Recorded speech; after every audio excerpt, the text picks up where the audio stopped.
on. We just got to take the government down. Do you believe that then? I think climate crisis. I think there's an issue with global warming. It seems like 40 degrees ain't right. Like 2 days this year, one day one year before, right? Be a week next year. You know what I mean? So, but I'm going to give you one thing, mate. Right? And this is they're no better than test pots. All right? Despots. Oh, like right? dictators and stuff. Yeah. So when right.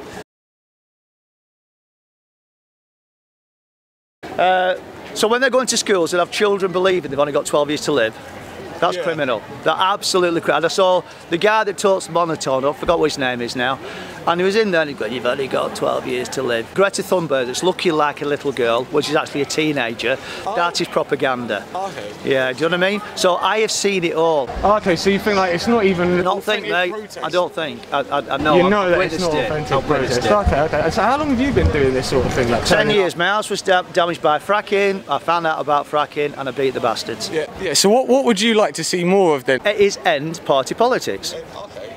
And we do that with numbers. And we do that by staying there during the week, getting the numbers that Extinction Rebellion can bring down, and sit there until we bring Parliament down. Then we can check the plight. We can stop this, we can stop a seas being poisoned. That's never mentioned by Extinction Rebellion. There's so many things they don't mention. 5G. Look at this today. There's not one cloud in the sky. We saw and put, look at it, look at the crap above us. Never mentioned. Like chemtrails. Yeah, they are. Right? But some of them will believe it, but it's never mentioned by the leaders. Everybody, all these groups exploit good people and they drive a lot of people away. Why did Extinction Rebellion say at the beginning, get arrested? These were educated people. These were people that were just started their careers and then they were getting prison sentences, they were getting prison records, then they can't follow their dreams in America and around the world because they won't let them in. A lot of this stuff I do myself, so nobody else speaks on my behalf. Nobody gets in and messes things up. You know, I've got 6, 7 people shouting. I'm clear in what I do. Wicked elephant. Thank you. I love it. Yes, it's better when he walks along. Yeah. I think I saw some videos on Twitter. Was that leaving from Euston? Probably. Yeah. We left we went past Euston, past Gordon Square, and then came down here. What inspired the elephant and what's brought you out here today? Well, the idea of a white elephant, there was an Indian Maharaja who, if he hated someone, would give them a white elephant. It would do no work and you had to look after it. So it was just a very expensive present. So that's why people say that HS2, the high-speed railway, is a white elephant, because it's in theory being given to us, but in fact it's costing us probably about 200 billion for something that won't actually sort out the transport problems and the climate problems of this country. Okay, so is your main objection for high speed too? Is that what's got you out here today, or is it? Well, that's why we made the elephant. We made the elephant for HS2, but it's actually been then used for a lot of other things. It's the fossil fuel industry is another thing which is meant to be for our benefit and is in fact destroying the planet and will destroy our way of life. So that is in itself another white elephant. So there's various banners that you can pin on a white elephant, and this one has HS2 on one side, and on the other the fuel bill crisis is the same as the climate crisis. Yeah, there seems to be a lot of sort of crossover in what's brought people out today, like all sorts of different things, whether it's cost of living crisis, whether it's climate crisis. The aim is to have a coalition of lots of different groups, all of which want system change in how we are governed. Certainly if you looked at the Tory leadership candidate debates, climate didn't feature at all. Yeah, I think Liz Truss has been linked to sort of like climate skeptic groups. I know Rishi Sunak, he cut down things like the insulating home subsidies and stuff. Yes, yeah, so it doesn't seem like it's top of their list. Cut all the subsidies for that. He's proposing to ban all new onshore wind farms on the grounds that they're unsightly, whereas forest fires presumably are exactly what he wants to see. They're the ones that's the problem. It isn't us and the climate, it's them. We need to get rid of them. Yeah, okay. We've got a lot of evil bastards out there, right? The 1%ers. Yeah, like right? the rich and they look down on us like shite. Yeah. And all we're doing is, you know, they talk about slavery. There's never been so many slaves in the world. What, right? as today? Yeah, as now. Yeah, we're all slaves, paying council tax, right? Water, electricity, car Yeah. tax. Car tax is wrong. You right, guys? Any chance I could just ask a couple of questions? Thoughts on the protest? You need to Anything? speak to the public relations team. Public relations team. Are they around here You or? need to phone them. If you Google Metropolitan Police public relations team, it'll come up with a telephone number for you, sir. Wonderful. Thank you. All right. Cheers, guys. I just found this. Did you? Yeah, that's how it goes with these.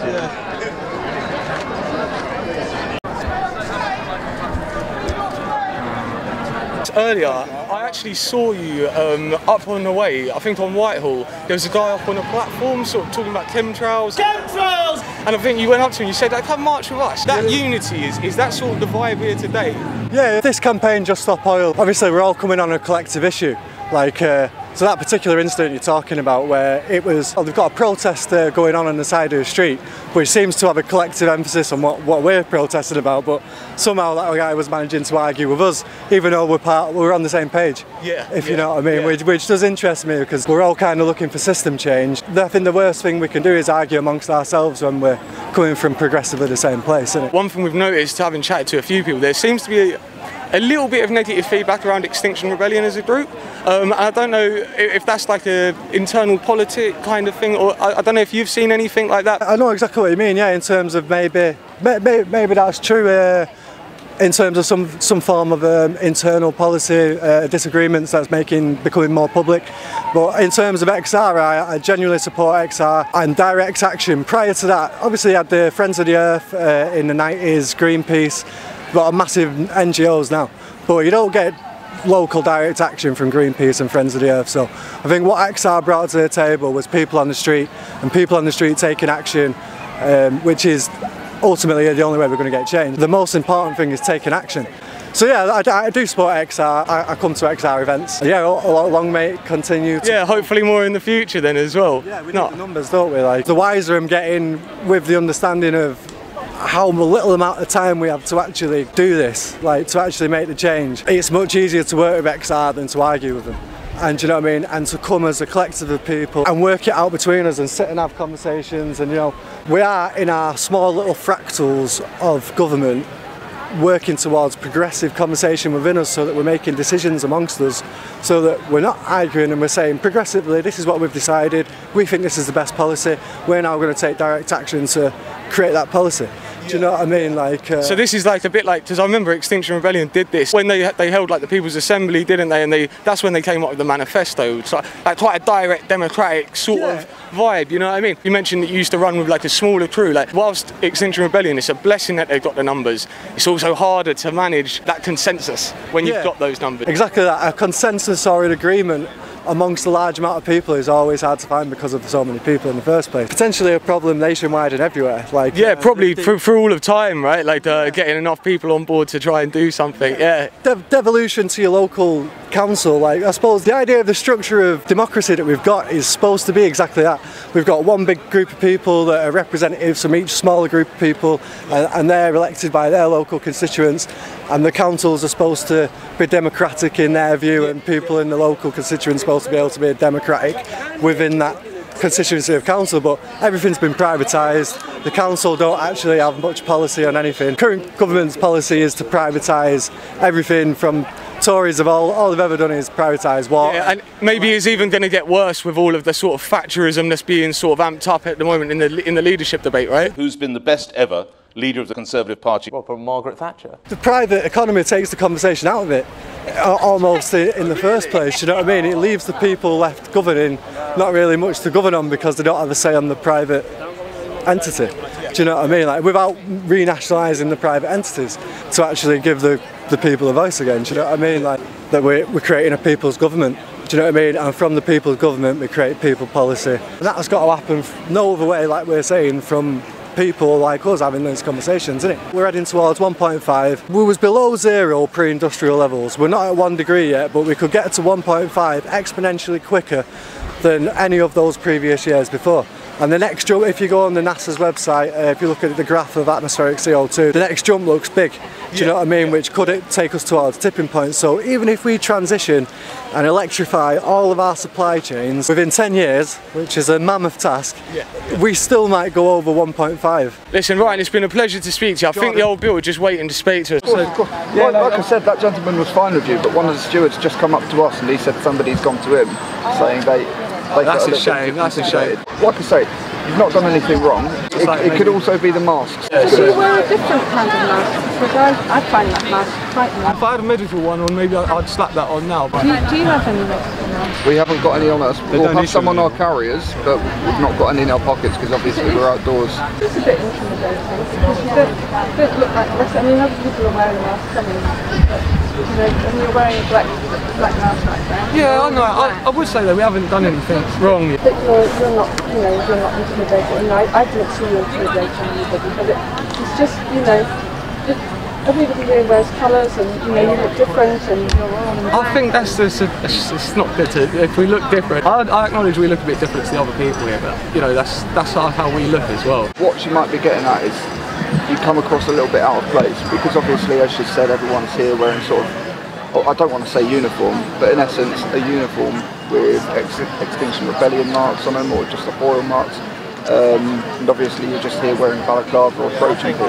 Some people might come across, might think that's coming across a little bit intimidating. Okay, I'm not saying that you've done anything wrong. Signals, isn't it? You've not done anything wrong at all. Yeah, I'll be honest, I'm not a very colourful guy, I don't really wear, I just wear dark clothes mainly. Okay, so yeah. We'll leave you to it, alright? You both look like that, do you know what I mean? Yeah, that's it, it's just on.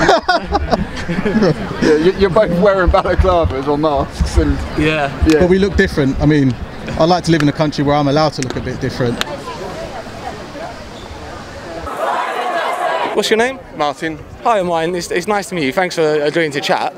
So yeah, the T-shirt, I know it's Christian Climate Action. Yeah. I'm just interested, how does sort of your faith influence how you feel about the current climate situation? Yeah, obviously God created the world. Somebody you love made something very precious and other people are trashing it. You'd be concerned about that, wouldn't you? You'd be upset. You'd be angry and you want to stop it. Yeah, God created the world to be full of life and full of variety and beauty and all that, and we're destroying all that. And I mean, for me personally, I work with refugees and asylum seekers, and I've heard their stories about what's happening back home, and there's no rain to grow the food to feed the family. Temperatures as we had last week, this is 10 years ago. I'm talking about people telling me this 10 years ago, 50 degrees in places like Iraq and stuff like that. And being directly connected to people who've experienced extreme weather events caused by climate change around the world, and learning that people are leaving places like parts of West Africa because the Sahara's spreading. And so for me as a Christian as well, I'm concerned about the poor, the oppressed, social justice. People who are suffering, trying to see Christ in those people and in their families, wherever they are and all that. And we're all brothers and sisters in the one family of God. Does your faith sort of impact your views on the protest in itself? Are we at the point of sort of flipping tables in the temple? Christian Climate Action predates Extinction Rebellion. We've joined up with Extinction Rebellion and these other groups like Just Stop Oil, and we've been doing that for a long time. We came to the conclusion quite a few years ago that was necessary. From our reading of the Bible, Jesus certainly was involved in civil disobedience, direct action. Prophets in the Old Testament were early Christians, were all arrested and put in prison, so this shouldn't be foreign to Christian discipleship at all. Yeah, lovely stuff. All right, wicked mind. Thank you ever so much, bro.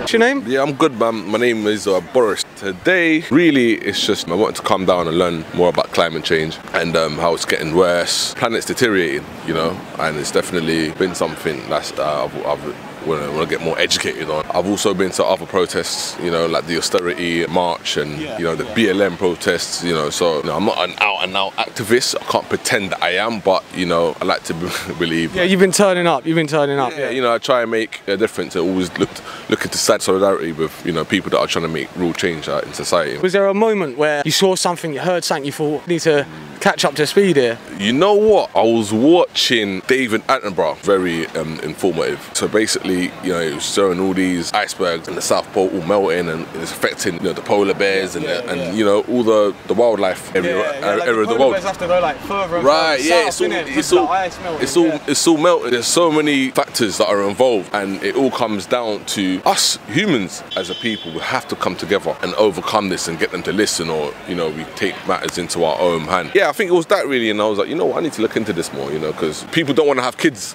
now because, you know, they think they're going to bring them into a horrific world.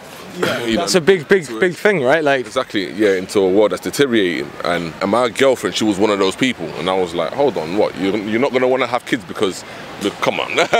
She's one of those, you know, yeah, proper eco. Fascist, not joking. You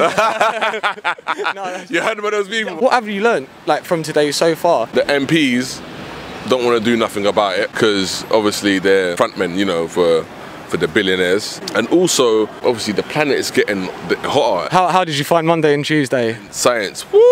Oh my day. Bro, I've just come back from the south of France. It was Monday and Tuesday. It was unbearable. No, seriously, it was. I don't think I've experienced that kind of heat in the UK for a long time. What was that, dude? It's never been that hot, innit? What, in the UK? It's never been that hot? No, it's never ever. No, so you think it's a madness for you as well? Well, yeah, it's a madness, isn't it? Yeah, 40 degrees is a bit of a madness. I use lot Antifa. We saw so you're a criminal. I don't know, define criminal. You break the law. Whose law? The law of the land. And is that always good? Run by nonsense normally. Oh well, so is it not better to be a criminal? Well, it depends what sort of criminality you get up to. I would argue criminal damage is the sort of criminality we could do without, but smoking ganja is the sort of criminality that shouldn't be. It's not a problem. Oh, okay. Sniff that. Yeah, sniff that or smoke that. Well, yeah, but the expression is just to give something. So anyway, I've never heard that before. Because you ain't from round here, that's why you ain't heard it before. Oh, what? Are you from Westminster? No.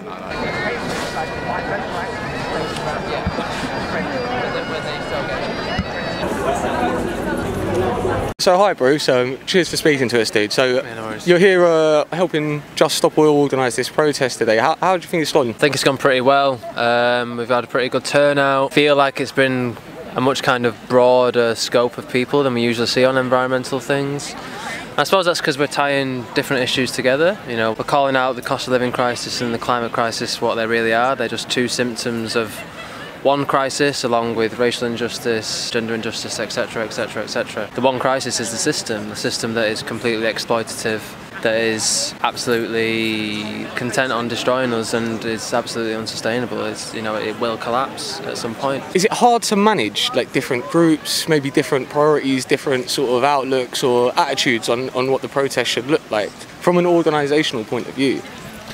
We've just got to keep our eyes fixed on who the actual enemy is. We've all got the same common enemy. It's the 1%, it's the corporate ruling class, it's the colonialists dressed up in suits and wearing briefcases. And if we do that, then we stand a much better chance of forming, you know, an enormous mass culture of authentic solidarity, which is what we need. What would be the dream response from the government? We're not expecting a government response from this. We're here to organise today. There's too many A to B marches where everyone just bloody goes home at the end of the day for the chippy tea or whatever. You know, I'll go to the pub. Like, you know, we've had between 1,000 and 2,000 people here today, and we've organised with them. Like, this has been something that we've been missing for ages. Like, the first day of the most recent XR rebellion, there was 8,000 people on the streets and nothing was done with them. Like, at least get together, have a people's assembly, talk to people, ask people why they're here. People need to feel held and heard. They need to have their hopes and their fears and their concerns and their desires heard. Yes, there needs to be a militancy, but that's just the tip of it. If the top 5% of a mass movement is willing to go to more risky lengths, then as long as there's mass numbers in support of that, that's hunky-dory. What can we expect next from Just Stop Oil? I can't say, of course. Yeah. So this is the start of a movement building tour, and we're going to do similar events across the country throughout September, and they're also going to involve people's assemblies, but also panel talks, workshops, but also like some stuff for entertainment value, live music and DJs and shit like that. You know, kind of festival-like events. Yeah. But with some serious revolutionary organising. Yeah. This is building towards October. So on the 1st of October, we'll go into our next continuous round of direct action, and we're coordinating that with the Don't Pay campaign, which has kind of taken inspiration from the poll tax moment and applying it. Is that the sort of the plan to sort of cancel the direct debits in October? Basically, yeah, it's taking inspiration from the poll tax moment and saying, right, okay, we can do something similar here with energy bills. I believe that they're saying that anyone that's on a prepay meter can't do it. It's avoiding having like really negative impacts on the poorest and most vulnerable in society. We're also in conversation with the trade unions quite a lot, and as as I'm sure your viewers are aware. There's a lot of strike action going on at the minute, and that's only going to build more and more and more and more and more as inflation rises and as wages don't fucking rise. There's going to be something that resembles a national general strike soon on the cost of living, and also the unions are now talking quite a lot more about the climate because we've experienced extreme heat in this country. We've got the fire brigades having to respond to completely unprecedented scenes for London. So we're talking with the fire brigades union about that. It's quite difficult to harness quite a strong emotional response to climate change because, relatively speaking, we're not feeling the impacts of extreme weather. Like Bangladesh would be another example. Pretty much half of Bangladesh was flooded, but they don't have the kind of rights that we do there to protest, you know. So we have to use our privilege. We have to be a voice for those who are silenced and those who are suffering the most all over the world right now. And we need to be doing that across the board. We need to be finding ways to relate to the other groups and make the climate conversation more relatable. Totally. No, brilliant. All right, no, wicked. Thank you, Bruce. I know we said we'd keep it short and sweet. It never is short and sweet. But no, I appreciate that massively, dude. Thank you. Feel free to cut it down.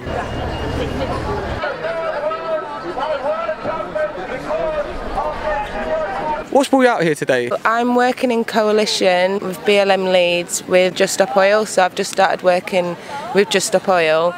And I'm trying to demonstrate solidarity. So have you come down from Leeds for this? Yes, 5 o'clock this morning we set off. Is that the buses down or? One of the coaches that they provided, Nice. So it's been an educational day. Okay, what have you learned? This is not what solidarity looks like.